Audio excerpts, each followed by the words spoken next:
Put the other ones on. Kia ora, everyone. Yay, wow, nice little roll of questions coming in already.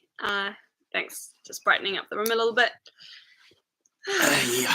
Cool, awesome. Good evening.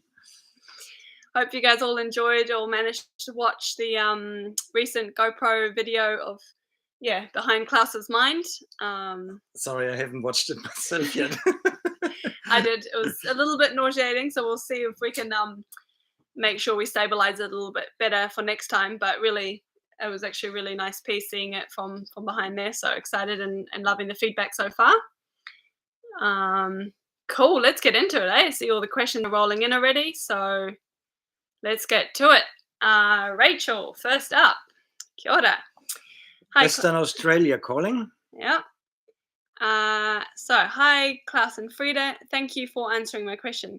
Sorry for asking this question for a third time in a row, but I kind of haven't gotten the answer yet I'm looking for. Sorry about that. I'll try and be a bit more straightforward. I need to know before committing to this if it's full-time job, part-time job, or just a few hours a month. If this is too much work, I can just continue to buy organic fruits and vegetables at the farmers market. Albany and Whangarei are in the same climate zone. Do you have any average per square meter cost and time ratio for food, forest, and garden? M2 meter squared cost, meter squared time. Sorry if it's sorry, it's a German in me. All good. We'll let the German answer the German then. Although you don't quite fit that same mark. Yeah, I just a few days ago I got asked the same question by someone setting it up in Florida, and he works with the council, and he needed to know that too. So, I mean, honestly, it's really hard to not answer that question with "it depends," because, say, for instance, if it was my full-time job, I would feel, even my age of 56, I would feel confident to take on 5 acres. If it was the only job I had, and I would eat fast food on the way home. No, joking. But I mean, like if my life would be just evolving around that as a job, and there's nothing else that distracts me for 8 hours for 4 days a week, I could take on 5 acres. But I would try to have a walk behind tractor to do the initial mowing and placing the grass on the tree rows. That would make it a lot easier than having the whole thing in a food forest to start with. So I would go strip tree lines, strip grass, strip tree lines, strip grass. Then already your management time in the first 2 years is quite lower, because the mowing is done with a machine, unfortunately, most likely with a petrol or diesel driven machine, which is sad. But if you go with an electric weed eater, suddenly your time goes up. And then again, for the installation per square meter, if it's all by seed, it's cheap. You buy bulk seed, it's cheap. If you save your own fruit seeds, it's for free. You wouldn't even count the time for cleaning the seeds of a cherimoya, because that's the time that you eat a cherimoya. So it all depends on what seeds you put in, where you get them. Do you buy them? Do you find them yourself? So that all affects the cost. And some soils are hungrier than others. They have either been starting already in a weaker context. I mean, they're naturally lesser fertile soils, obviously. It is not something that only humans can bring about, infertility on a soil. There are places, there are certain things are lacking, or they're steep, or the climate isn't right. So some soils are more weathered than other younger soils, and that means they are more finding themselves in an accumulation scenario than, say, a young volcanic soil like we have some here around Whangarei, compared to what we have here on the coast, where the soil has been pushed out of the ocean already as an old sediment and been around for 500 million years with kauri vegetation leaching it out. There are these differences. So I don't know what your soil is like. Sandy soils are usually, when they're old, really leached out. So you have to put certain amendments in initially according to what your soil is like. Not that you have to either. If you really have no budget, then you could do it with vegetation, but it takes longer. So either you speed things up by putting certain amendments in, compost being one of them, or manure or whatever, or you work only with plants and spend longer time.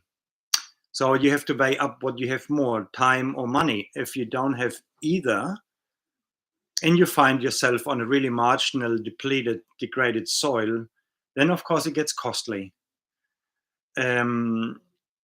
So yeah, these are all these factors that's really hard to put a number on. And I mean, I could just say number now and hope you would believe me, but I can't.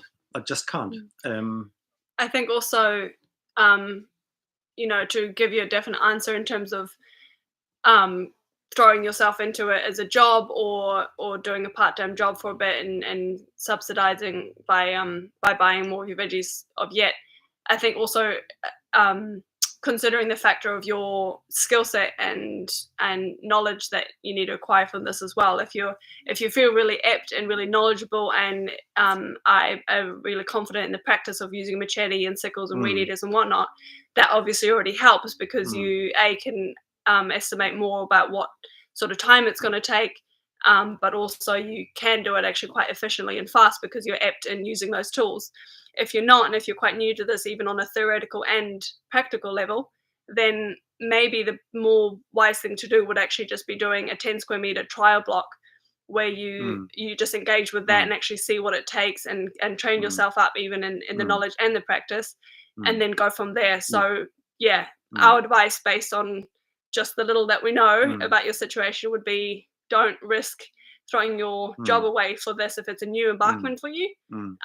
Rather just do a trial block and still have the security of your income so you're not completely stressed and dependent on that. And gain the experience and the knowledge and the practice, and then you can sort of evaluate whether it's worth doing more as you get yourself trained up and efficient in it, or whether you might not even have an interest in it or whatever, or hobby style and not for economic purpose. So yeah, good point, Frida. And you said 10 square meters. That is really small. So I mean, obviously anyone can do that. I would sort of recommend to really see how a food forest shapes up. Maybe 5x5 or 10x10 meters is still quite doable, and make sure that things work out there. That you have a fence around it, and that's where you need a small area, so it's not too costly. Make sure they have some sort of fencing, netting around it, so you don't have funny surprises with animals you never knew were there. Or even actually like the 200 square meter section that we did at Sean's. That's quite nice. To give you some figures, we installed that in a day with a community. So over a number of days if you did it on your own. And then it's taken us maybe one day every 3 months to do an intervention over it in the last 2 years that it's been established. Just as a ballpark, and that's 2 people managing it that are fairly efficient in tool use. One day every 3 months to manage it, just as a rough ballpark. But yeah, starting with a small block and then expanding out, because obviously that size isn't enough to have much of a financial value off. Maybe something still on that is compare it with a normal vegetable garden, and after 3 months, 4 months, 5 months, you have one big weeding job where it's really messy, and that takes longer than if it was all a vegetable garden, if you're familiar with what a vegetable garden takes. So the installation will be the same, a bit more than a vegetable garden, because you add the tree seeds and seedlings into it. So there's a bit more in installation. There is a bit more after half a year for one big weeding. And after that, the labor input goes downhill compared to if you had an ongoing vegetable garden, right? So look at it that way. But then at the same time, your production of annual vegetables also goes downhill. So you have to have your perennials in there and actually even want to eat them, right? And you can easily have a perennial diet, not a problem. And you put so far less inputs into a perennial diet to grow than in an annual diet. And it's much better for the soil and less time input, all these sort of things. And that's how permaculture started, to put the head around us. So we put our head around having a perennial diet. That was the origin of permaculture. Growing food perennially. and then all the other things were added onto it. And that's what we need to keep in mind all the time. The basic goal of permaculture was to get off annuals. And that means also less work for us. We can neglect it more. We're more resilient.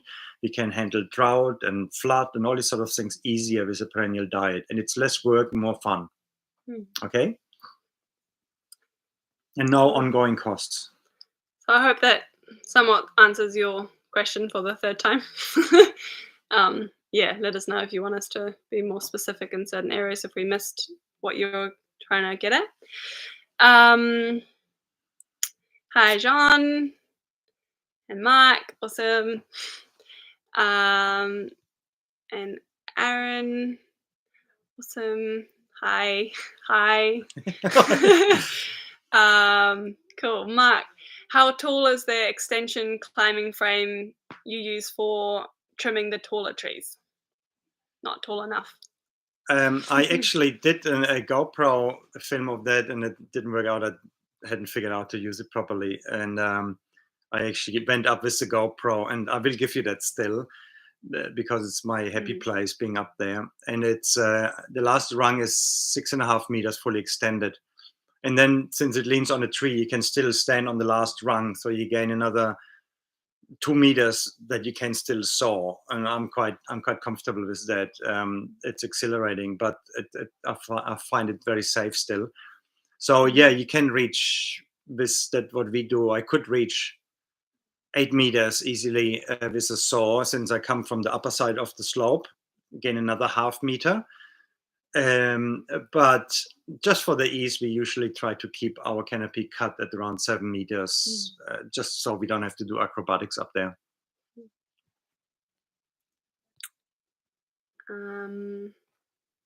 But sorry, if you're looking at buying one, yeah, I recommend that size. So it's a 6.6 meters climbing frame from Score Pro. I find that is a very versatile size.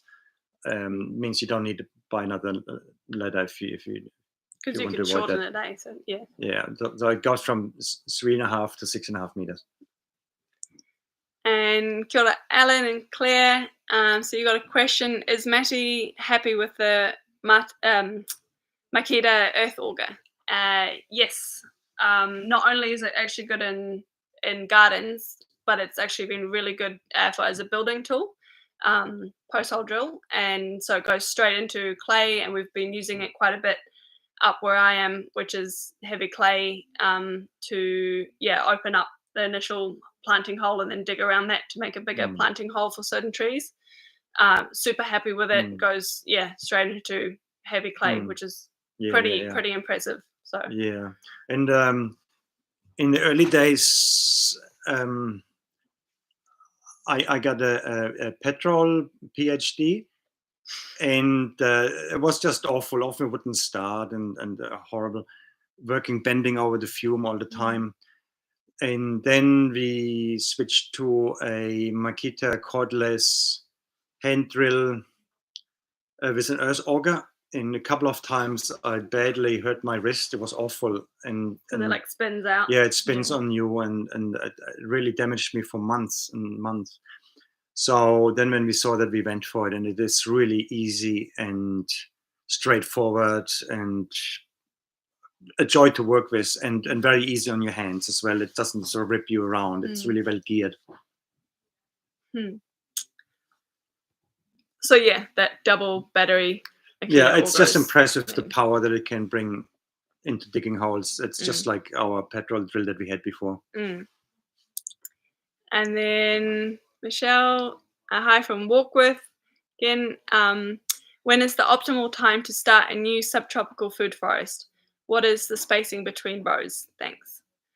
Subtropicals, you're probably wanting early spring, enough, early enough that you're still moist soil, and so they can establish in that, but it's warming up, or early August. Early August. Now it's good too. But for bananas and stuff can be. Bananas. Yeah, no, it's bananas. You're right. Spring definitely. Yeah, but any other things, tamarillo and this and that. If you're frost free, you don't have to worry about the first winter. If it's up on a slope, then you can start now. If it is more frost area, then you better wait September until the frost is over. Yeah. And what is the spacing between the rows? That depends. That depends on what your design is overall, whether you want to put animals in between or grass lanes for more biomass production, more efficient biomass production, or vegetables if you want to have vegetable rows. But if you're wanting to do like a block of food forest divided up into rows, and it all be food forest, then ideally still going north to south if you can orientate it that way, unless it's completely against the grain of your contours. If you're on a steep hill, then it doesn't matter so much going south, east to west, because you're going up so that sun can still access the different layers as your hill's going up. But if you're on flat land, then ideally go north to south so you have that real nice sun range on your rows. And spacings for if you're wanting to integrate gardens into that would be at least 5 meters apart if you're in that ideal orientation, north to south, or it can be as close as 2 meters, 3 meters if you're doing row by row food forests. Mm. Can you say? Yeah, I was just going through the old orchard that we made a film of almost a year ago, where we put sugarcane and Teutonia in an old existing deciduous food forest. So I'm going to do a film on that. There's a lot of things to point out, but the rows are roughly 2 meters apart, and the Teutonia are now, after 1 year, totally interlocking already in the canopy. It's hard to walk in the row. Of course, I can open it up, walk through, but our tendency is usually never cut anything unless it's really necessary, until we come for an intervention. We're not constantly going around like gringos with a machete in the jungle, cutting everything that's in our face. So the 2 meters is actually quite tight. In 1 year, it closed in already. And the kikuyu that was a lawn before underneath now looks like an endangered species already. So it goes pretty quick. So it's really, as Frida said, if you go into grass like kikuyu or whatever, keep the grass as a walking track. We don't want to compact bare soil. Walking on grass is great. Mowing the grass is great to put on the tree rows. And before you know it, the grass is gone. So 2 meters is a good distance. That means initially you go with a weed eater mower a couple of times back and forth to cut all that grass back. But that feeds your tree rows. And before you know it, grass is gone and trees take over. So I think 2 meters is a good one if you have not to consider any vegetable beds in between and things like that. I'd say 2 meters is good. Cool. But then, of course, it depends on your mowing equipment. If you have a tractor 1.5 meter mower, then you sort of adjust to that. It's just right to get your mowing equipment through if you do it on a bigger scale. Kia ora, Aaron and Emma. Gearing up to plant Mediterranean system over winter. Keen on low strata suggestions and also placenta 1 suggestions that I can sow over June, July when planting figs, citrus, and stone fruit. So keen on low strata suggestions for a Mediterranean food forest, and also placenta 1 suggestions to sow over. So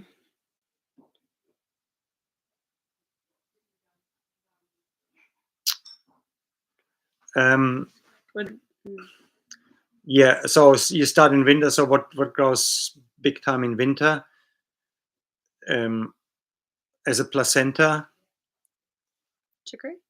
Chicory, oats, cardoon, broad beans. Plantain would be better on pathways, but throw plantain in. But in the tree rows, those. And then sorrel is always a good one that will stay in the system winter, summer, forever. And that is a really good low strata that is more competitive than comfrey. Comfrey is much more delicate in lots of ways than sorrel. I mean, sorrel wouldn't like to be stomped on, neither does comfrey. But the nice thing about sorrel is it gives you coverage in winter as well, whereas comfrey disappears. Or ideally you do both. So these would be your low strata, stay for a long time. And rhubarb would be another one. Not that you're going to want to eat so much rhubarb or be able to sell it, but it's still a very resilient ground cover that is worth considering in there. And the gumi and silverberry could be. I'm not sure if it's exactly Mediterranean, but that's a really good low strata. Yeah, silverberry and so on. Silverberry gumi, they chop and drop really well, grow quite prolifically, and can handle full sun and full shade. So they're a nice sort of low strata plant. But yeah, more Asian, I think, than I'm not actually sure where are gumi's from. Shane? Somewhere Asia, yeah. But I mean, in the Mediterranean, you would have a strong low strata would be taking the last bit of the sun, so you have more open. So that's where these forbs come in that we mentioned, and then the gumi would already be maybe the medium. And then if you have seen the video that we put out where I explained about the mandarin can be medium. But what you would do then, if you are aiming for more production than we do, so it was pretty good. But if it's commercial, then you might stretch your system out a bit, right? Then you rely on the low strata for catching the last bit of sunlight that comes through your more open canopies compared to our subtropical sort of protected valley, banana-dominated system. And then you want to mix the evergreens with the deciduous. So evergreens being olive, being the silverberry, being the citruses, and you mix it up with the figs and the mulberries and the apricots and the walnuts, whatever. And so low would be those forbs, valerian and stuff, and then the medium would be the gumis. And citrus. The mandarins, the shorter citruses, and then the high would be mulberries, exactly, and olives and figs, figs, and figs, so on, walnuts and stuff. And then the few emergents would be the raisin trees, the black poplar, eucalyptus, honey locust, big time. And if you really want to go Mediterranean, and you might have enough ventilation there for carob trees. Ours get moldy, but where we have them, it is really quite a moist, unventilated environment. It wasn't the best place for them. But they fruit really well. They're beautiful plants, but fairly slow. But they need to be up there as well. Cool. Hope that helped. And then again, extension of that question, Aaron, thinking to plant biomass support rows adjacent to tree rows and Mediterranean herbs on bed edges in spring, comfrey under citrus, etc. Awesome. Yeah. So support rows adjacent to the trees. Yeah. So that could be your grasses and your biomass in the tree rows that will supplement, so you don't have to catch it all. Yeah. And again, the cardoon is just the most amazing biomass producer in winter. You see, I mean, there are sunflowers for each need out there. I mean, there's so much to choose from the sunflowers, and the cardoon as a sunflower is a hell of a biomass producer in winter. Right, that's something that Titonia doesn't do for you. That's what Jerusalem artichoke doesn't do for you. It's this amazing sun harvester for the winter months when everything else is fairly dormant. It's crazy how they grow in winter, and summer too. I mean, they don't stop either. And then actually, the artichokes as well as cardoons. Yeah, but if you think biomass, then it's a cardoon. But if you think, Mediterranean, olives, on trees. Yeah, but I mean, remember, you have to catch your landscape where it is. If you jump a step, your whole soil outside of some little planting holes isn't abundant yet, and you put your artichokes in. Yeah, then they struggle. They look sad. Whereas the cardoon might find that's just swell, and then they are your friend that bring the soil to the place where the artichoke comes in later. So next up, we've got a question by Ben, and it's your first time in the live Q&A. Yay, welcome. I am starting a food forest on 1 hectare of fallow land in Loire, Loire. in France. Nice. 800-meter altitude, acidic and sandy Uh-huh. soils. I'm just going to go down to your question. Half on the land is Prunus Spinoza. spinosa, the black thorn, Ah, yeah. broom, and hawthorn. 1/4 is grassland and 1/4 is young forest.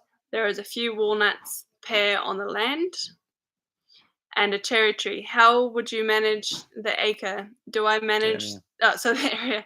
Do I manage the area around the existing fruit trees and pollard the trees that are ready? What can I do with the Prunus seposa, which is the blackthorn? Mm-hmm. Do I prune the blackthorn at 1 meter high? With which tools can I put cuttings directly in the grass below and prepare the soil to put fruit tree seeds? Cool. Cool. Uh, yeah, that could be a whole big consultancy right there. I try to give you a brief thing to look out for to start with. First of all, yeah, you look for the native vegetation, which other people would consider weeds, and we look at it. Okay, here's a sign where the soil is at, what wants to be there, and so where do we go from here? So first of all, there's no need to clear everything in order to start, but you probably figured it out from our suggestions before already. And now, just to give you an example of potential of plants that are already there, once when I run courses here for Polytech, I think actually Oliver, you might have been part of that class if I remember right. There was a lady that came in briefly, and she bought a piece of land, and she was breaking into, wanted to learn about it, but then in the end she thought she needed the time to work on her land. And then later on I meet her, and she said, oh yeah, we got rid of all these crab apples that were on the property. And I said, oh, that's sad, maybe you could have grafted onto them. And it was a real shocker to her. She didn't think about that. And I don't know about the Prunus spinosa, the blackthorn, or the hawthorn, what you can graft onto them, but worthwhile looking into that. Are they a rootstock for quince, apples, pears? No, probably not. Well, I mean, it's the Rosacea family, so there might be something out there that's interesting that could be grafted on, but nothing comes to mind at the moment. Maybe it's not possible, but worth looking into that. And then the next thing would be to prune everything, only leaving a nice leader that goes up, right? So all these shrubs that you mentioned, the broom and everything, they would do something like that. So that means management is difficult. Now in Syntropy, we do all sort of things favoring easier management without compromising diversity and density. But nevertheless, we need access. We need to be able to get around those things, and we need to make space open in order to put other stuff in. So the first step could be you go in with loppers, tree saws, chainsaws, and clean that area up, and you leave every one of those that looks like they're in a good shape, they're straight, and prune them up so you don't get things poking in your eyes as you walk around in there. So you're not killing anything. And say if you cut it at the bottom, you make a bigger mess because it will come up again from the bottom like that, right? And that's why some people think they need to paint herbicide on the stumps and so on. So, I mean, that would be the last thing we would suggest, of course, or why other people burn, because then a lot of that regrowth is killed. But what we do is we actually treat these plants as a valuable resource to us, as partners in the regeneration process. They're already doing a job that we might even not understand. But we prune them in order to make it easier for us to navigate around them and fill up the spaces with something that's more interesting to us and for the regeneration of the place. And at the same time, we are creating mulch with all the prunings we do. And we put it on the ground and we organize it in a way that we don't stumble over it forever. We are taking some side branches off, so it's nicely on the ground. Maybe already defining certain pathways where we have long stretches where it's not too much in it. They are going to be our pathways. We try to keep them contour, whatever. Define already pathways, and maybe on those identified pathways, you might mark them out with gypsum or something, or lime in your case, since it's acidic anyway. And then follow these, and there you do more pruning. So you establish already easy runs for you, where you can maybe get a wheelbarrow through if you have to. But everything else, you, for the moment, you just prune and give them a nice shape. And no matter what time of year that is, you don't have to wait for winter for that or anything like that. They are tough plants. They can handle pruning any time of the year. And because you just lift the crown and do the thing up there, they're not interested in coming up with regrowth below. That only happens if you clip the top off, right? Or if it happens very minimalistic. Next time you come for an intervention, you trim that up again, more mulch. Okay. Then you might even want to look up what are those plants good for. You might find that you might not want to eat them, but it could be that they are the perfect food for free-range chickens at some point. Or that you might steam extract them later on and have it as a tonic. Not something like you eat as a dessert, but maybe something as a tonic like you do with elderberry. So there are a lot of things you might even be able to do with that. And in which case, having them nicely trimmed and pruned makes it easier for you to harvest it. And they will become more productive. The fruit will get bigger. So then the grassland you would mow. You do mow. You don't want to get it rank. But at the same time, if there are a lot of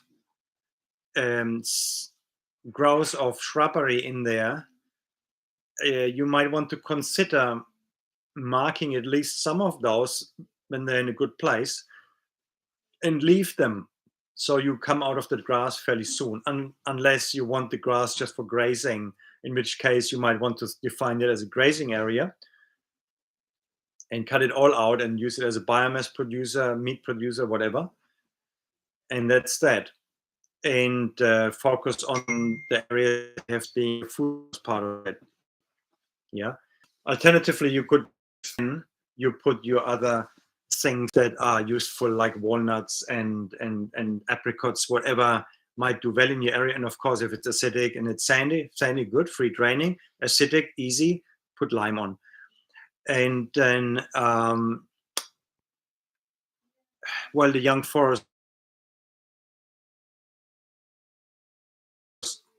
well, what it is meant to be, but if you want to enrich a system for your own benefits in terms of food production, then you can plant into this blackthorn stuff that you have trimmed up.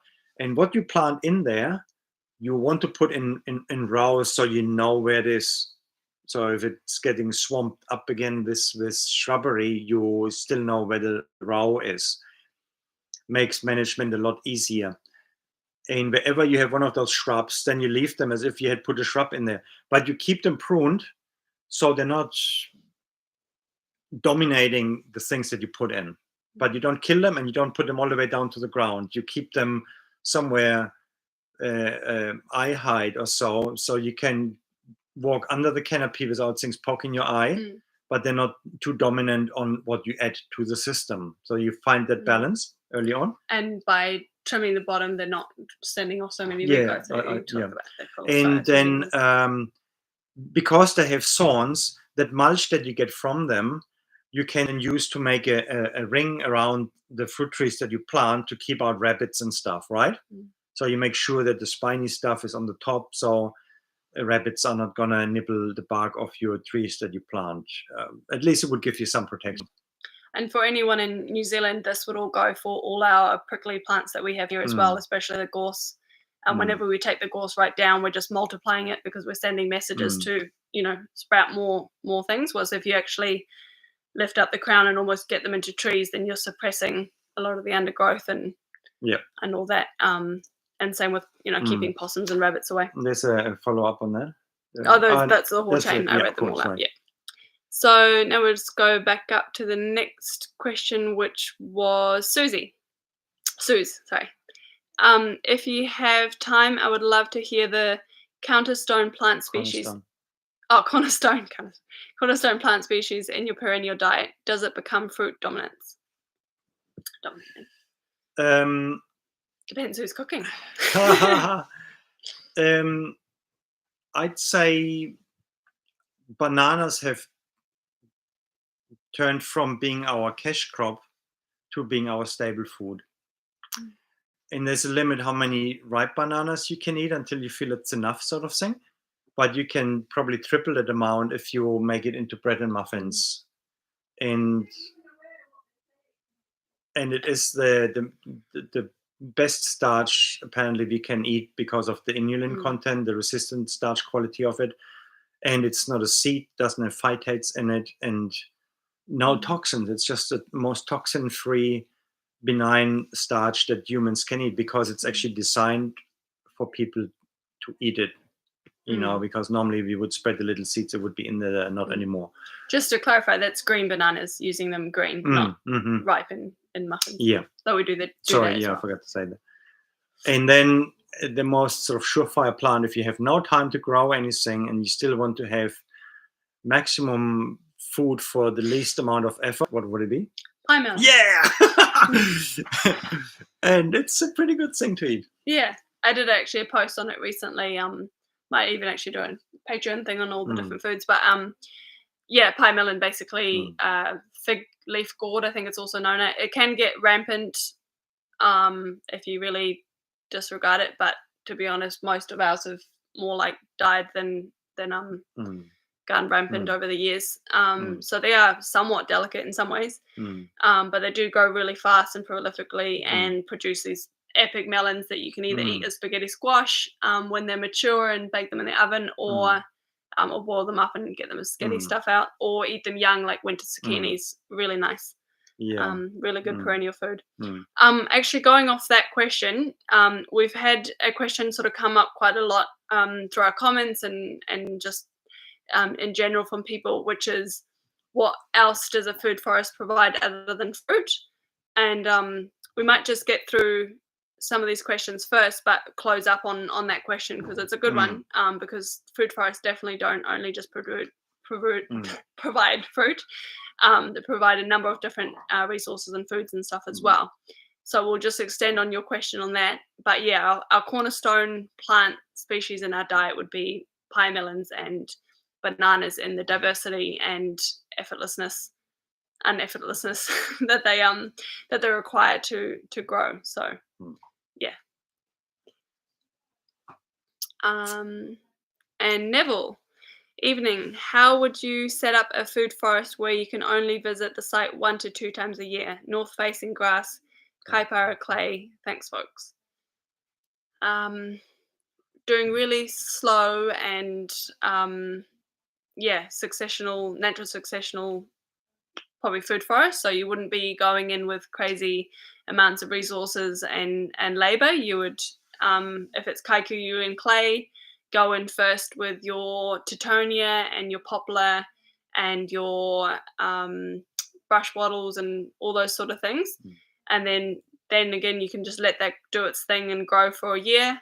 And then you come in and do an intervention on that. The grass will hopefully be much reduced by then. Do a big chop and drop, and then come in and start putting some next sort of succession things by seed. Maybe that's cherimoyas, some loquats, some camarillos by then, maybe.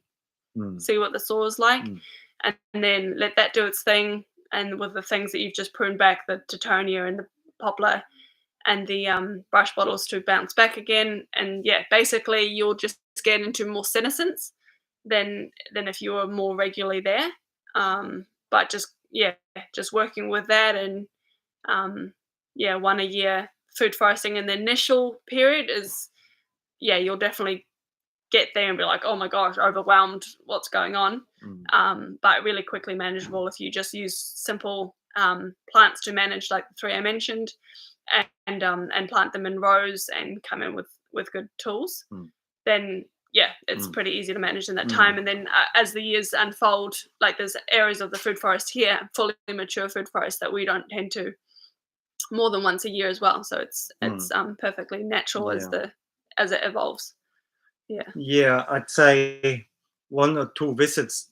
Well, it depends what you mean with visit. Visit meaning management Mm. work done, or also visits in terms of harvesting. Sometimes the only thing you have to do is harvest, and the rest you only do once or twice a year, as Frida said. Um, so you need to visit, otherwise you find your bananas being eaten by something or rotten, and so on. But I mean, but even then, there are certain things like pie melons. You could go in and harvest them only every 2 years because they would last that long sitting around Mm. somewhere. Um, yeah, but in general, when we talk about a food forest, you do want to go in and harvest the food. But in terms of management, once or twice a year, yeah, definitely, it's doable. But you would probably still take about a day management every 100 square meters, maybe something like that. 200 easy. Yeah. Well, it Yeah. depends on what stage it is. Yeah. If And you what only do stage? once a year, you probably can only do 100 meters per day. Yeah. 100 Yeah, meters per day if it's 100 every square year. meters. Square meters, yeah. Yeah. On average, yeah. Yeah. But yeah, you would be slowing your food forest down in the sense that you're not fast tracking it through labor and fast, because the more you turn over the food forest, so if you can chop and drop every month, then obviously you're increasing the metabolism of your soil and you're increasing that fertility much faster. So your soil development would be slower, but it'll still get there. And if you're planting in lots of things like the ukes, like the brush bottles, like the poplars and stuff, they will be doing a lot of that work for you in terms of opening up the soil and creating that fertility downwards, but just at a slower rate than if you were to constantly be on it managing it. Yeah, so your production will go down a bit. You won't have so much fruit and stuff coming from it soon, but yeah, definitely still doable. Just don't get too overwhelmed when you first see it after a year. Have heart that it does actually go really fast, even in the most overwhelming looking situations. And Ben, you've got, oh no, that's, sorry, we did you, Ben, thank you. um, and then, is that we up to here? So we got Job. How do you work your contour lines? Do you just eyeball it or do you use a device? Also, how do you keep the kikuyu out of your market garden? Could you surround the field with the tonia? As for contour lines, we don't eyeball it, just because our eyes are actually really unlevel, and if you first eyeball it and then go with like an A-frame or a device, you'll see how far off you are. So we just use a simple A-frame design with a level in it. So basically 2 pieces of wood joined with a nail in 3 corners, and then a level taped to the middle one, and then on one end, one side where it joins, it can unjoin and go down. So you can put it on a 1 degree or 50, like whatever degree angle you want it, or complete level, depending if you want complete 0 degree contour lines or 1 degree gradient or more. And then you basically just have that A-frame start at one point, put your gypsum lines or some sort of marker or post or whatever, and then you move it along, keeping that one in place, shuffle along, mark that one, shuffle along, or even, put a line of gypsum connecting the points. And then, and that way it's a pretty easy DIY way of marking out your contour lines. Otherwise, depending on what area you're in, you can also sometimes get people to do mapping for you, especially if you're in more urban areas. You can get up to 2 meter, I think. Yeah, but they don't mark it on your no, they don't. So to mark it on your property, you would still need your own level if you go about implementing. Depends if you want it just to know your landscape in terms of where to put ponds or whatever, or whether you want it to be able to plant along contour. If you want it just to gain insight on your land as to what the contour lines are doing, you can sometimes get really good mapping for it. And I think there's own applications now that have mapping devices on them as well, and they can give you breakdowns. But yeah, if you want the contour actually to be on the land, then a simple A-frame design is what we recommend. There is some connections unstable. There is some more digital devices that you can use as well. But yeah, we actually recommend just going with the DIY A-frame because those things are noisy and clunky to use, and if you don't show up with a battery, and then you can't do anything. And anyway, so we prefer the A-frames. You can do it yourself, and yeah, that's a simple way to do that. And then your second question, also, how do you keep kikuyu out of the market garden? Yeah, that issue with annuals, they need sun, and so do a lot of your weeds. So that's why it's always a lot more work down in the market garden than it ever is in the food forest. So yeah, just constant presence down there, and doing really good initial weeding and raking.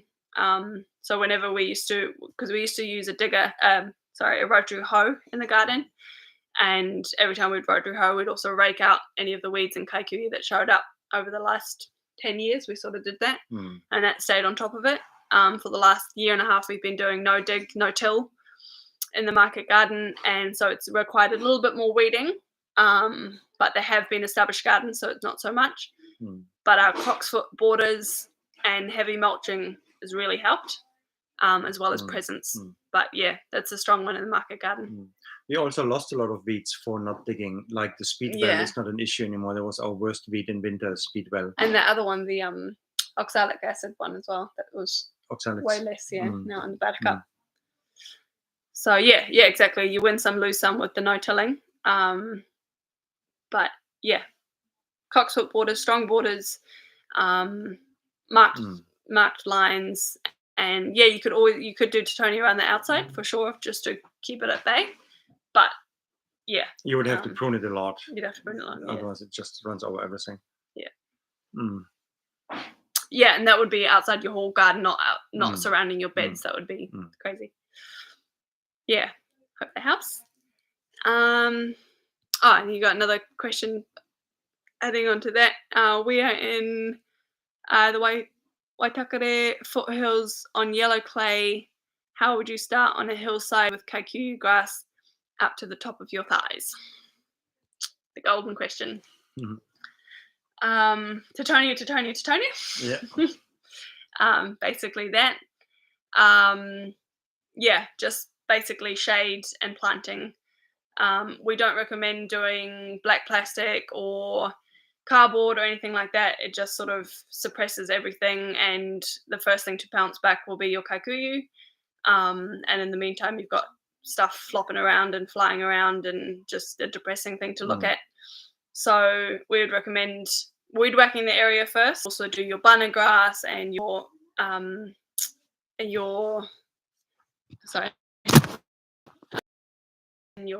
eucalypts and your brush bottles, anything of the sort of initial establishing phase, and then let that go for about 18 months if you don't want to do any digging there, and then come in with your next wave of plants, your tamarillos and such. In the meantime, you're just managing those and chopping and dropping and keeping that metabolism of the soil high. And then once the 18 months are passed, then you can come in with your next succession plants and move up in fertility. Or you can fast track that by first getting in a rotary hoe or digger and opening up the soil and raking out all the kikuyu if you want, and then putting in all your plants in high density and then maintaining it that way, with a few more inputs. But yeah, that's obviously way more heavy on your labor and inputs and soil disturbance. Whilst the other way is a bit more success. But both trade and the wins. The thing be the diversity and shade with plants, living things, and keeping it chopped and dropped and not getting into that senescent state. And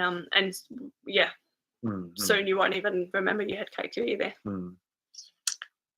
Yeah, and keep it in lines. That's important. Otherwise, you lose the show. And if it's fenced well enough to put animals in first, rather than mowing it, have it grazed down hard by animals. Ideally not when it is wet. You don't want to start with a compacted soil if you can avoid it. So then otherwise it would be the weed eater, and you can already put what you mow into rows on contour, your grass clippings, and that is already your first mulch for your rows of Teutonia and stuff like that. So before you know it, that will look quite orderly and promising. And as long as things are in line and you find where you did your stuff, it's easy to keep on mowing between. And yeah, after a short while, you don't even need to mow anymore. Cool. And Aaron, you've got another sort of Kaiku question there. So any tips with Kaiku in the absence of Tithonia? Along the driveway where I intend to plant olive trees and poplar.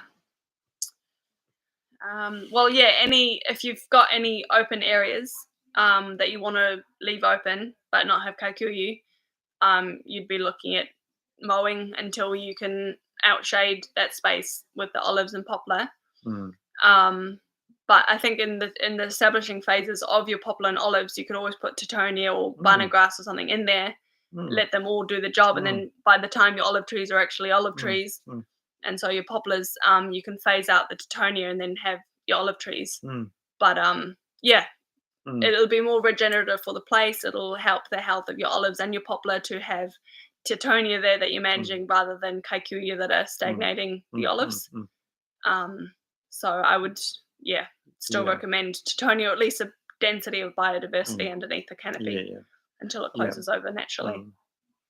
We just did it up on the hill. I think I did a video last winter. We should do an update on that, where we did plant olives in a row together with banana grass and Teutonia into Kaikuyu and gorse. It looks great. And at the moment, the Teutonia is very weak still because it's quite a gnarly side. So for the first year, there's just no interference between olive and Teutonia. And after that, you just go hard on the Teutonia next to the olive, but only as much as the olive needs light, no more. The rest is dominated by Teutonia. And so you keep it. So you keep your olive going up and your Teutonia keeping low around the olive. And in between, you let free reins on the Teutonia apart from the 2 times managing per year. And there's nothing wrong with having Teutonia in the same mix at all.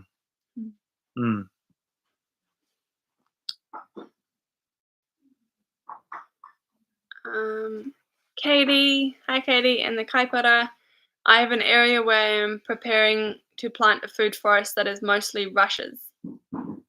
Any suggestions on what I could plant that would help deal with them? So rushes would indicate waterlogging, wouldn't it? So yeah, you'd want to look at your drainage of that area if you wanted to reduce the that, or you would maybe create a pond there, natural pond, and then fill that up in spring and summer from somewhere, and then actually plant wet loving things around your pond, or in general plant more wet loving things and have like a wet moist loving food forest. No, it's a good point. If you can get a digger in, or do want to bring a digger in, as Frida says, if there are rushes and it's not on top of a hill or something, wherever it would be, you would have the ability to make a pond there. In the soil that you dig out, rather than making a round pond, you might want to make a pond that's more like a chinamba system, like that has sort of radiating out fingers. And when there's enough water, these fingers will fill up with water. But all that soil you get out of that, you make then raised beds in between those fingers, and around the pond, you use the soil to create higher areas. So you have a moist environment, but not a waterlogged environment. That's quite different. And then if it's frost-free onto those raised beds in that moist environment, you could put bananas. If it's too frost, then you merchant above the bananas to keep them frost-free, or for plants that actually need the but in a moist environment, such as blueberries and helper tree in there, and so on. And underneath you have certain forbs that can feed ducks, maybe whatever. So you see, you take this situation that is you take this situation that is just too wet and for fish not wet enough into something that you can have an eel pond, duck pond, whatever, because it's water all the time, and you have an area that is actually above that swamp level enough to be free draining enough for certain things that you want. So it would be a possibility. Otherwise, you're really quite limited in terms of a food forest on waterlogged soil. There isn't that much apart from taro, and therefore it has to be frost-free. To be frost-free, largely. Except you can also maybe have some canopy above it that keeps it from frost. Then it's doable. Depends how. Or do they like free draining moist soil? The moist and near water, yes, but not waterlogged. Yeah. No, there's not much that actually enjoys water. Moist and near water, yes, but not waterlogged. Yeah. No, there's not much that actually enjoys waterlogging as a food forest. As a food forest, of all the fruit trees, maybe pear can handle more, banana can handle more, and mulberry can handle a bit, but none of them are swamp plants, of course. So it depends how swamp it is. I mean, rushes could also mean that the land has been compacted for a long time and therefore becomes anaerobic, even so it's not waterlogged. You often find it on top of hills. You can't say, oh, the top of the hill is waterlogged. No, but it's so compacted that in winter it becomes quite anaerobic. But once you actually put a food forest in, or at least a couple of years, you go into the trajectory of syntropy, improve the soil, then suddenly that compaction is taken out of the equation, and then it's a nice soil, and you're not in a swamp because it was just compaction. So you need to see. Ideally, you dig some holes. You can still use them later on for planting trees anyway. But dig some holes and see what happens to them over winter. Do they carry water all the way through winter, or only after rain? How deep is the water level if you find one? So just do that. Dig a few holes in your rushy area and see if it's just compaction or is it actually a high water table. Cool. All right, we've got a few questions more to go, so we'll just maybe be a little bit snappy so we can get to all of you. Penny, what's your knowledge on Roundup remediation? I have an area that has been heavily sprayed, so should I avoid food crops there? Or are there plants fungi? Roundup remediation. I have an area that has been heavily sprayed, so should I avoid food crops there? Or are there plants, fungi that are great for this purpose?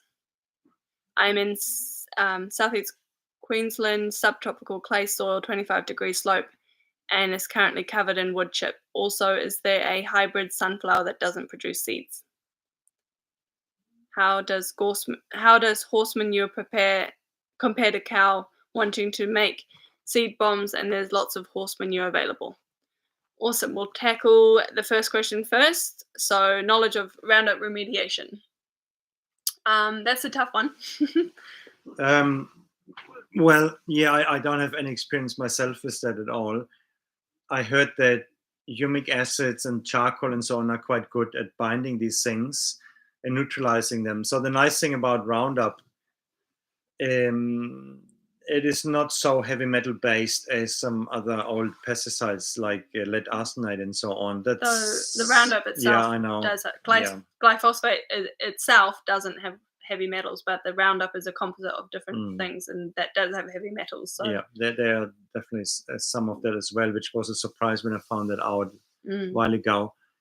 And so there's that. So that's more a concern than the glyphosate, which I don't think would survive long in a high metabolic soil. Still not a good advisable thing. Of course not. But the heavy metals would be a different story. Sunflowers have always been a good sunflowers, but what do you do with them? Then you would have to pull them out, and then you burn them. I mean, at least to remediate it from the area. Sunflowers are sort of mass accumulator. That's why actually eating non-organic sunflower seeds, fun fact, is not a good idea, because sunflowers are really good accumulators of arsenic and lead, especially.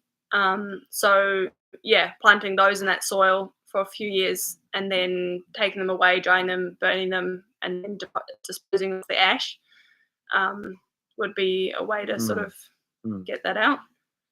But again, sunflowers are a bit more lush soil loving, so they would struggle in clay. I don't know if Titonia would work the same. Probably, Possibly. But so sad to have to. I don't know why people do this. Yeah. But then you see, whatever is in the soil of Roundup, it will affect the microbiome and so on.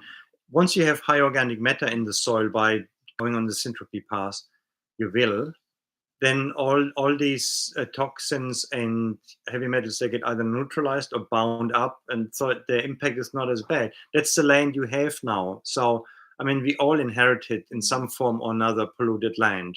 Wherever agriculture has touched the landscape, there's some pollution. Here, where we are, and probably the same for you in that land. Wherever agriculture has touched the landscape, there's some pollution. Here, where we are, and probably the same for you in Australia, one of the bigger pollution agriculture has been cadmium that comes from cheap phosphate fertilizer in the past from Nauru. So there's a legacy that we have. And but where would you buy your food from where you wouldn't have something of that sort?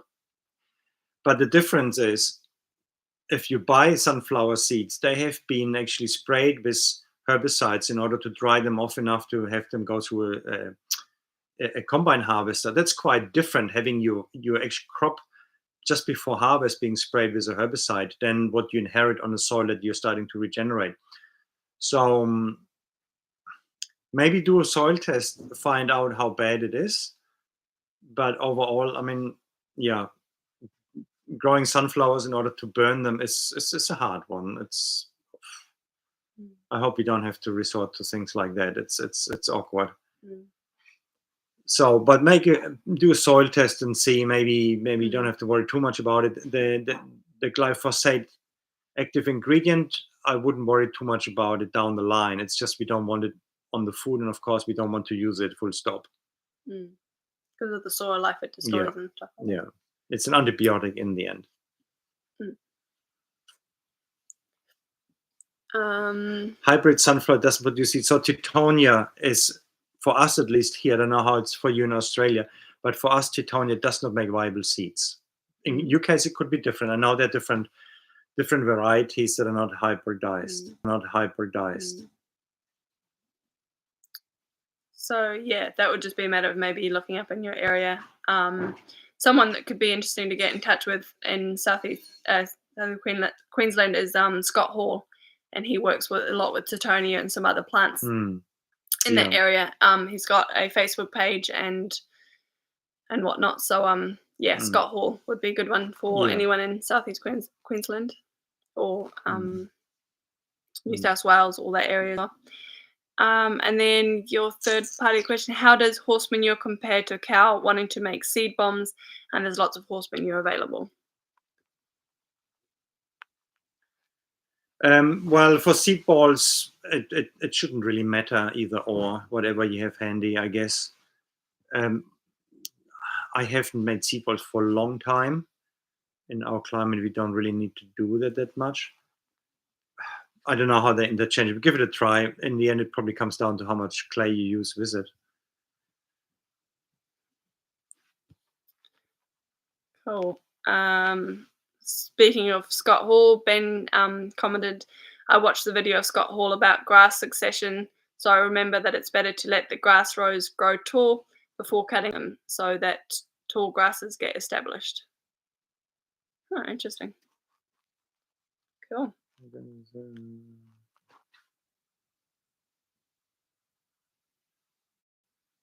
Yeah, I mean, that's what we do with elephant grass, for instance. I will do a video soon. If you like the GoPro video that I did, I could do easily more of that and go around and showing things how they worked out for us. The elephant grass we made a film about, we planted 1 year ago. We haven't cut it yet. We let it grow for the first year fully because there are no hardened canes yet. And so that's now 1 year. And only just about could we think about cutting. So if we would cut that we would weaken the plant. So yeah, there depends on what grass you use. There are other grasses like sorghum Sudan. You can't wait that long. You have to cut it in the first year so many times already. So it all depends what grasses you're talking about. You can't wait that long. You have to cut it in the first year so many times already. So it all depends what grasses you're talking about there. Mm. And there's someone asking about Titania steaks selling midwinter. Yes, we do, because last winter we kept planting through the winter and they took all right. So we are confident that it works now. However, we don't like to ship them because they're a bit sensitive for being kept too long without planting them. So we have to figure out how to do that. Yeah. Maybe send us a message on Patreon where you are and how many you'd want, and we can maybe figure out delivery on that if you're not too far off, or pick up if you're in the area.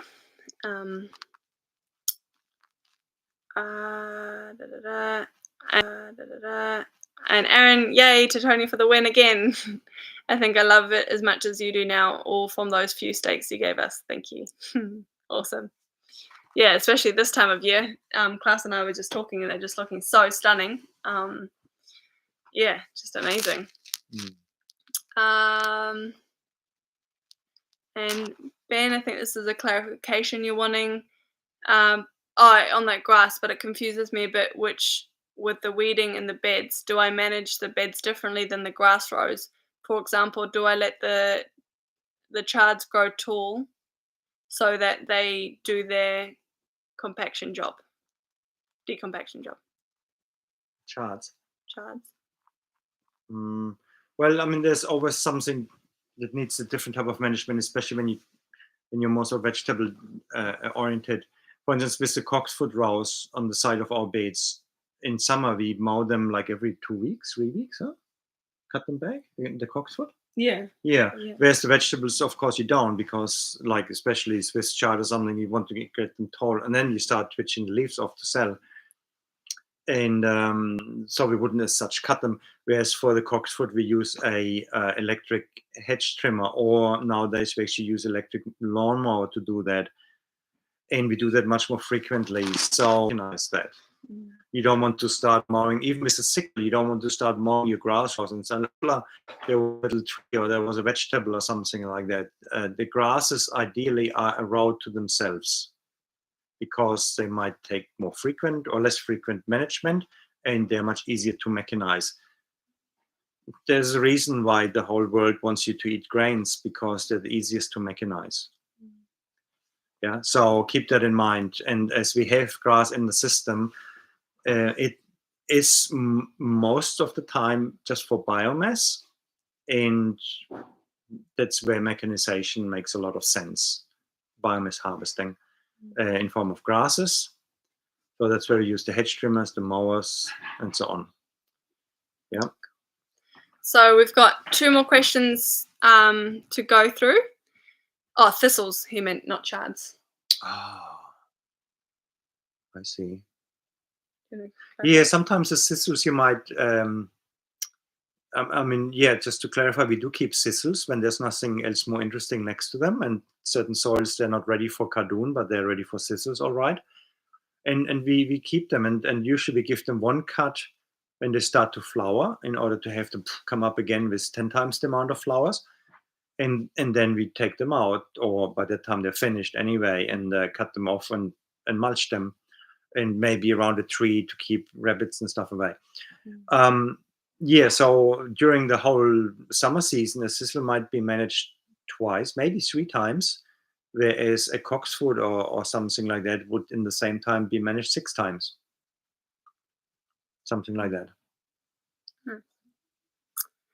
Cool. So we've got 2 more questions to answer, and I see Georgina's just joined us. So if you've got a question you want to throw in before we finish up, we'll answer yours as well.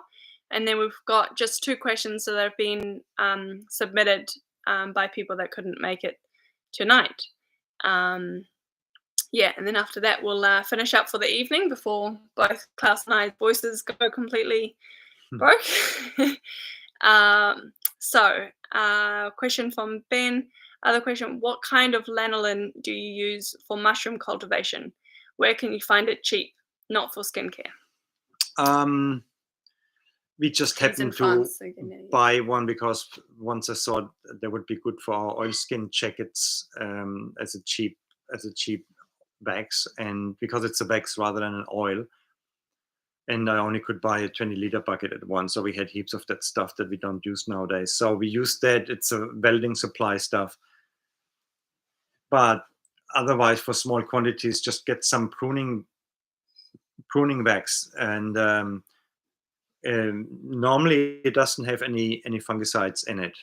It's just Vaseline. So you do that, or you make your own using a mix of beeswax and oils, and try to and some solvent like gum turps or so it makes it soft, and then you put it on, and after a while the solvent wafts away and you're left with the wax, and that doesn't stick on your clothes anymore, and so on. So I haven't played around with that. You might figure that out, or it might even be recipes on the internet. We just used the lanolin because we had it, and it works.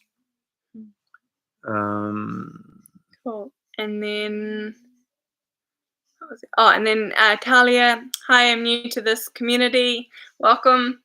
Hello. Is cover crop better between lines of fruit trees than grass? Thank you.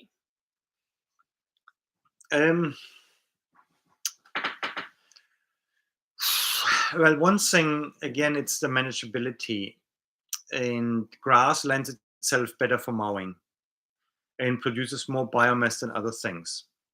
However, most grasses need more sunlight than other cover crops, so there's that thing with grasses.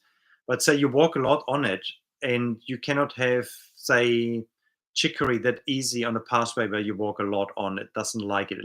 It can handle a bit, but not a lot. Whereas we make lawns with grasses because they can handle it a lot, and you just keep mowing them, and that's all good. But then, of course, into whatever you use on the grass as a grass for the pathways, you could put white clover in. You could put some plantain in. And so you have this high tread resistant mix of grasses and forbs. And you could also say no grasses and only the other things. But grasses are good. They're really good first stepping stone for a system. And if you have grass already, like kikuyu, you leave that and you mow it. Kikuyu is a fantastic plant. We really have to recognize it for its resilience and high biomass production and erosion control, all these sort of things that it was brought in for. And trust that after a while, when we do things right, it disappears, and then you almost start missing it.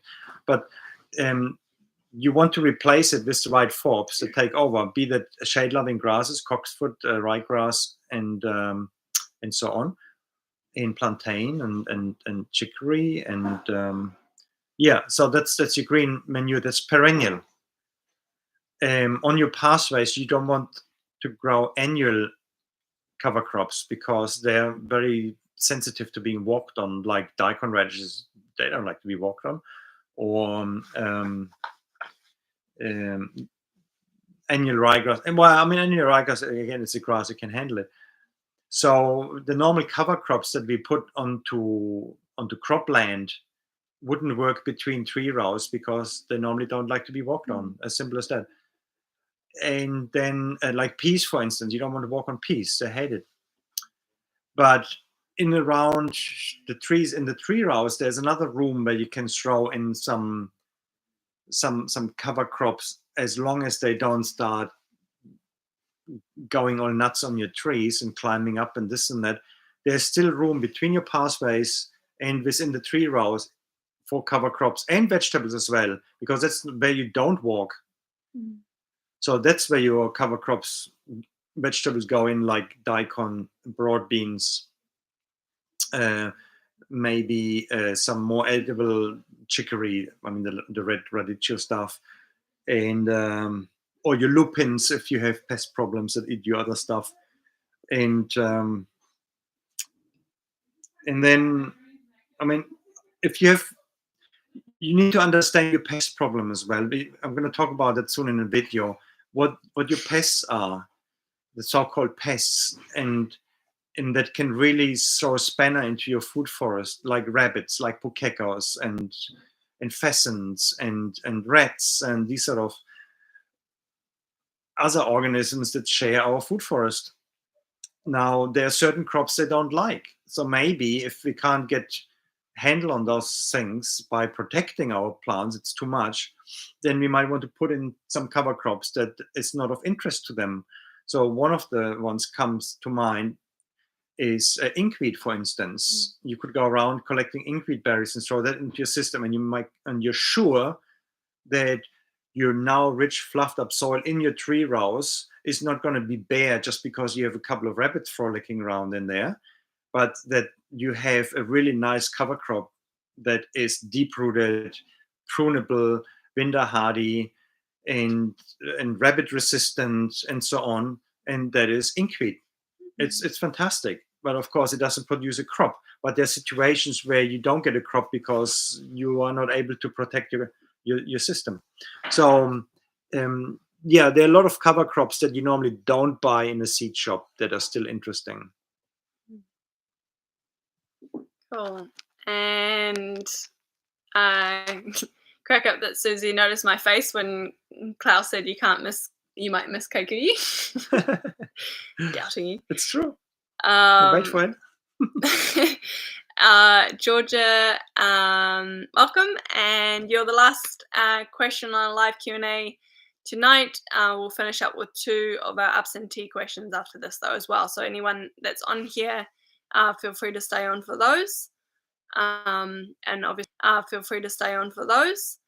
And obviously, also this was all recorded, and you can go back through it and whatnot later as well. So your question, Georgina, can you propagate faux or mahoi via stakes? And do you continue to plant stakes directly into the ground through winter, or plant in pots until spring, e.g. Titonia, bannergrass, mulberry? All good if too late, got the time wrong. All good. We actually changed the time in the last daylight savings. But yeah, so sorry for that. It'll be 7 p.m. from now on. Sweet. So I think you had one above there as well. Do your raisin tree fruit, how old / tall do they need to be before they start fruiting? So we'll start with that one. You actually notice ones in the market garden already fruiting, and that would be what, 2 or 3 years they start fruiting. So we'll start with that one.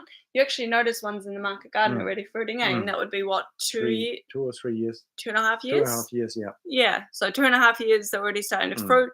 About 2 meters, 3 meters tall. Yeah, in between 2 to look at that, 2.5 meters tall, 2.5 years old. Maybe anyway. Meter a year. Easy. Yeah, beautiful, prolific, beautiful, straight growing trees. Highly recommend. And then, can you propagate faux and mahoi by stakes? Not the faux. Those you have to do by seed, and by seed they are a little bit niggly to germinate. They need a sort of forest environment. Actually, the Titonia, funny enough, is a really beautiful natural nursery for them. We often find faux naturally germinating under them. Mahoi, you can theoretically do with stakes. I think we tried once and a few took. I believe that we had them in the bucket, but they were really low down stakes, almost with a bit of the right down to the root. But yeah, not a natural, not normally how you would propagate mahoi. They go fairly easy by seed. Again, they need a bit of a nursery environment, bit of a shady, oh my gosh, my voice, shade cloth or something on top of the soil, just to give them, if you have direct sunlight on the seedling trays, then they can take a lot longer to germinate, and sometimes by that stage they get rotten. So yeah, they need a sort of shady environment. And do you continue to plant stakes directly into the ground through winter, or plant in pots until spring? Depends what we're growing. With your examples here, Titonia, bannergrass, mulberry, all those you could grow throughout winter still if you're in a frost-free zone in terms of Titonia. But bannergrass and mulberry would be fine in winter, even in frost-ish environments. But yeah, if you've got waterlogging areas, then banner grass and well, Tony, all of them can root rot. So you just got to make sure they're not, they're not in like heavy clay that gets too waterlogged and then they're sitting in water. Cold and waterlogged for those tropical things is a bad combo. They don't like that. They sit around, don't grow, and therefore they don't defend themselves and go rotten. Yeah, but if you're sort of on a hillside where that water can drain out, then you're probably safe. You are safe enough to go through winter. Otherwise, try early spring, so they establish enough whilst it's still moist, but they don't have that thick waterlogging, and they have summer to come into. There was one question further up I remember we didn't address. I just answered to it. I can't remember now who asked that. It was about Jerusalem artichokes, and you noticed that some of them have that's fungus. my question that's missing. That's the absentee from Dan. Oh, is it an absentee? Yeah. Okay, should I go for that then? Yeah, well, I'll read it out so people know the context. So awesome. Thanks for all you guys' feedback coming through. Glad that you enjoyed this session. And keep staying tuned. We've got 2 more questions from our absentee members. If you want to stay on and listen to those. So one is from Dan Kelly. He did a course with us a while back, and he's actually written a really good, sort of compiled a really good article on syntropy, which I'll see if I can forward to you guys if he's cool with that. It was really nice. So thanks for all your work on that, Dan. Awesome to see that those resources coming out. Hi, Klaus and Frida. Love your work. Thank you. Been following the Patreon since it started. Great educational content. Thank you. I wanted to ask about fungus affecting Jerusalem artichokes, and if you have any ideas on what to do. Has it happened to you? I think it's Sclerotina, but I'm not sure what to do as some of them are in the alley between tree rows. Don't really want to dig dirt out. Only some plants are affected. Can diversity and improving the plant's health beat fungi like Sclerotina, or is it really the system saying it doesn't need the Jerusalem artichokes and to try something else? Many questions in the forest, but love to hear your thoughts. Thanks, Dan. Cool. A great observation, Dan. I do see that every year here. I usually, as they grow, and the first ones that get sort of wilting off from it, I pull them out and expose the fungus at the base to the sun so they die off. But I wouldn't call it a control method. It's just something because it's senescence. It's not producing sugar. It's died back, and I pull it out, sort of thing, and I see what's on it. I think you're right with Sclerotina. It could be some type of fusarium as well or whatever, but I'd reckon to it Sclerotina. And I remember years back, I had Sclerotina in beetroots and young bean plants and stuff like that. That's also often called the damping off in seedlings is often Sclerotina. So I wanted to know for sure. I sent it off to MPI. They do that sort of testing for free, and it took them ages for responding. And then I asked them about it, and they said, "Well, it's a hard one because whenever we get a culture of it, it gets overrun by trichoderma, which came with it. So we have these guys fighting it out between themselves. Sclerotina attacks plants, and then a trichoderma attacks the Sclerotina. So there is a balance in the soil you can trust in an organic environment. Maybe in order to push it better, the playing field for trichoderma, you might want to throw some wood chips around in these areas. But in general, mulch is good. But of course, more humidity will also facilitate the Sclerotina. I haven't noticed it getting worse. Within the vegetables, it actually disappeared. It was a problem ages ago. It never was since. But in the Jerusalem artichoke, they seem to be particularly affected by it. But we get still such a huge crop from them that the bit of loss that we have with that isn't anything that worries us. It's just part of the diversity, I guess, but I wouldn't worry about it taking over. Certainly in our case, it has been the same, maybe affecting 5% of our crop, and it never spreads in any way. Of course, if you take it to a new area, you might want to get healthy tubers and not the ones that got affected by it. So anything that's softish, don't take it to other areas. Certain general hygiene procedures when you take things to new places. But yeah, nothing I would say to worry about unless your situation looks a lot different. But yeah, usually mulch fixes things. But wood chip mulch is probably better for it than grass mulch because of the more aerated and less soggy environment it creates. That would be my advice on that. So hope that helped, Dan. And our second absentee question is from Matt. Aloha. Any advice on choosing a design course consultant coach? I'm 5 acres in South Corner, Hawaii. Thank you. Design course in Hawaii. I haven't heard of any one that I could recommend. No, there are probably heaps of permaculture teachers in Hawaii. See if they're on a course somewhere. Sometimes they even do syntropic courses in Hawaii. I've seen before, but nothing permanent as far as I know. We were actually just on a podcast by a woman that is in Hawaii, and she's doing syntropic sort of regeneration talks and whatnot. I could maybe flick her an email and see if there's anyone around that she would recommend, being from that area. As for a design course consultant or coach. We've just recently started up doing online consultancy. So if you want to go through us and book in a few sessions online, Klaus is amazing for being able to visualize and see and read landscape even from miles and miles away. I don't know quite how he does it. It's a bit of a gift.